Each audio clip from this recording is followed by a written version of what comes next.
When Scott Bessent was appointed as Treasury Secretary, it was mostly predicted in the inner circles of Wall Street and the GOP, not only because of his influence, but also that he raised over $60 million for Trump's 2024 campaign. However, the mainstream media and casual political viewers were caught off guard since he flew under the radar outside finance. MSNBC even called him a dark horse. Today, he's one of Trump's top generals, defending him on CNN. And consumers end up paying for them.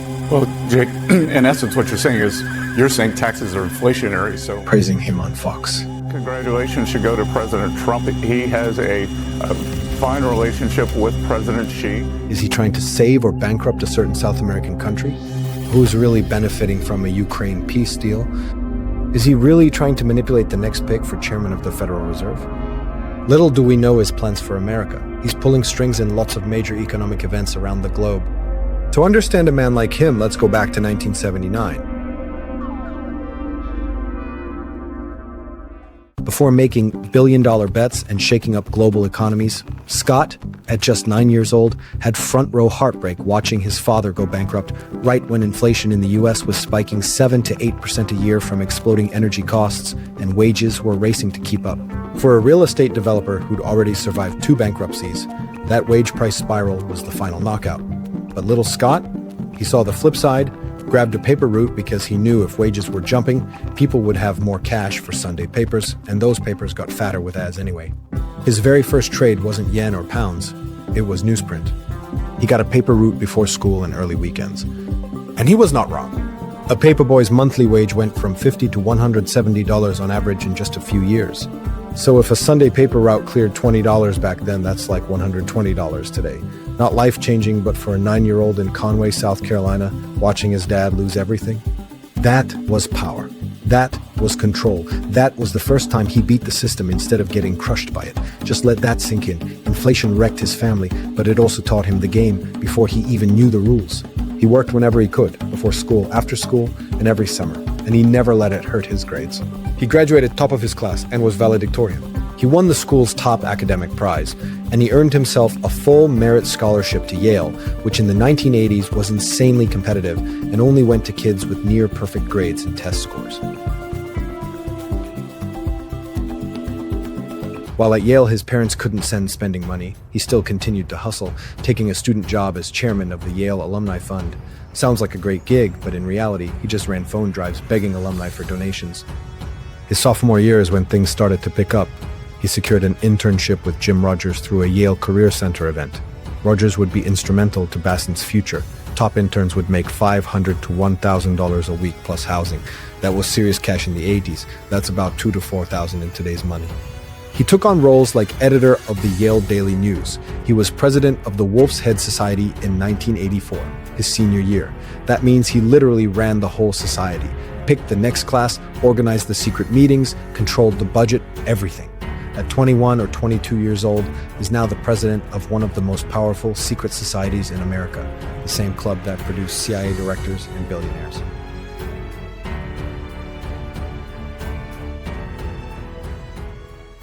Right after graduating, he started working on Wall Street, and that became his home for the next 4 decades. His early gig at Brown Brothers Harriman as a junior analyst taught him how interest rates and bonds can tank entire nations. At barely 27, he went to Kinnikos Associates, teaming up with short-selling wizard Jim Chanos, the guy who predicted Enron's crash. That's where he learned to bet against the crowd. By 1991, with a connection to Jim Rogers, Bessent sent George Soros a memo on European currency cracks that blew him away. Soros called personally, hired him on the spot, and told him to start immediately at Soros Fund Management. Bessent got shipped to London.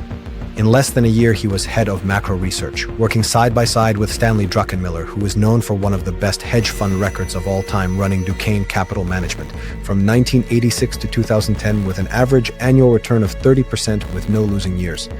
Now, Bessent, Druckenmiller, Soros saw the British pound doomed since it was pegged to the Deutsche Mark. And Germany's reunification costs kept interest rates sky high, while Britain was in recession and begging for cuts. Every macro shop saw it, and nobody had the bowling balls to fight the Bank of England. These 3 men did. In September 16, 1992, known as Black Wednesday, Bessent in London was the eyes and ears, Druckenmiller the lead portfolio manager, Soros the trigger man. UK rates jumped from 10% to 12%, then they promised 15%. Didn't matter. The Bank of England burned billions and surrendered. The pound crashed, Britain bailed from the European exchange rate mechanism, and a $10 billion bet turned into a $1 billion profit in 24 hours. Then, in the year 2000, Bessent launched his own $1 billion global macro fund focusing on currency and emerging markets place. It was a solid run, steady returns through the dot-com bust and early 2000s volatility, but closed in 2005 due to strategic mismatches. Still, it proved he could run his own shop without Soros' shadow. During this time, he dipped into philanthropy, endowing Yale scholarships for first-gen kids. In 2011, he returned to Soros Fund Management as chief investment officer, just in time for the boom in Japan. And again, he led the massive short against the yen, betting it'd weaken under new Prime Minister Shinzo Abe's stimulus, netted $1.2 billion in 3 months, earning him the Wall Street Journal nickname, the man who broke the Bank of Japan. The man who oversaw $3.5 billion total gains from that trade through 2015.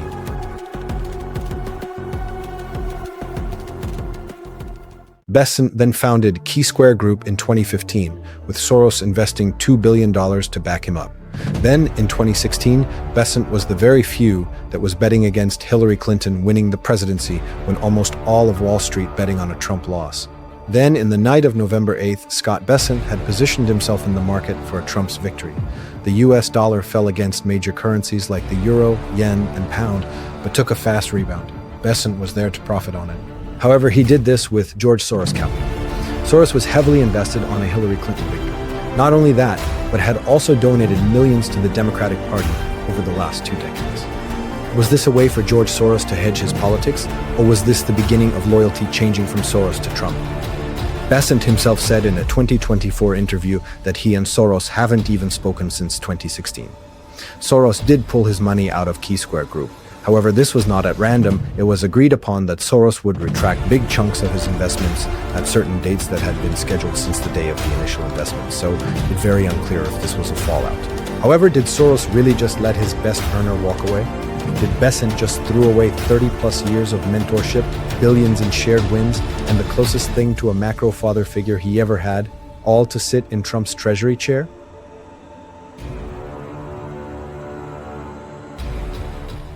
Once Bessent was confirmed as the 79th Secretary of the Treasury of the United States, he wasted no time in being the frontman and biggest advocate of Trump's infamous tariffs. I don't want to hear it. The original tariff man was Alexander Hamilton. Yes. And he used tariffs to fund the new nation and to protect American industry.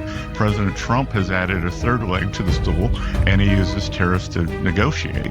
Back in 2024, he was still calling tariffs inflationary in his investor letters. Now, 1 year later, he's sitting in the Treasury seat going, well, actually, tariffs are used to open foreign markets and drag factories back home. Same guy who helped Soros short the pound, now swinging the tariff bat for America?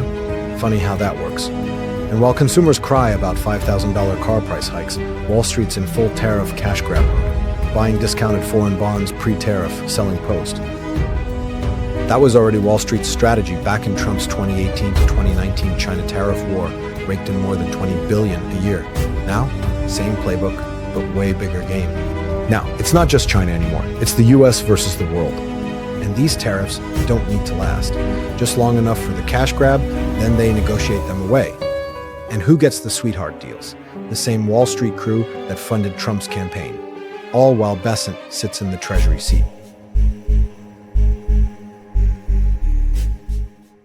Bessent's not just brokering peace he's positioning U.S. firms to mine the profits. Treasury Department just announced the creation of the United States-Ukraine Reconstruction Investment Fund. Now, this is part of that Ukraine minerals deal that the administration has been working on for months.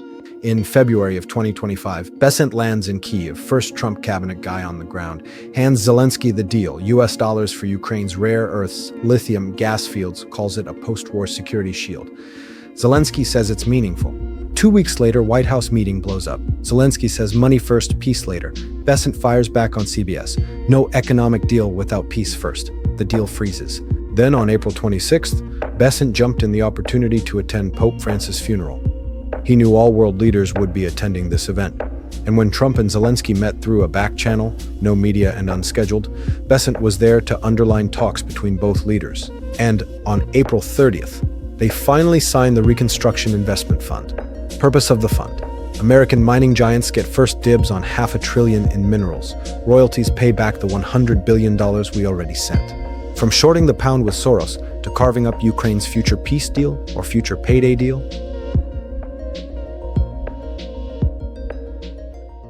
It seems like Bessent has positioned himself everywhere in the world.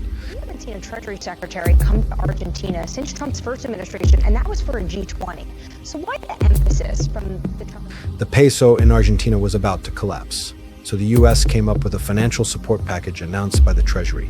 $20 billion bailout funded through the Treasury's Exchange Stabilization Fund, this shady pot from the 1930s that doesn't require congressional approval. This bailout is basically a currency swap with Argentina's central bank, letting them exchange pesos for US dollars on demand. The public hears it's Trump helping an ally in South America, or that it strengthens the US dollar, or that we need to keep Chinese influence out since it's already spread in neighbor Brazil. There might be a million reasons why the US did this bailout, but honestly, none of them really make sense. Argentina's economy has been collapsing for over 100 years. A $20 billion bailout is just a band-aid on a deep stomach wound with internal bleeding. What does make sense? When Argentina's bonds came crashing down, funds run by Bessent's Wall Street friends were right there scooping them up cheap. Funds like Shiprock Capital, Promeritum, and Amia Capital. Now Argentina's dollar bond due in 2038 slumped to 51 cents on the dollar, yielding nearly 19%. Now they're trading around 75 cents. Bessent says publicly he liquidated all his positions before becoming secretary. But the moves he's made in the past year alone open up opportunities that'll pay off way after he leaves the Treasury.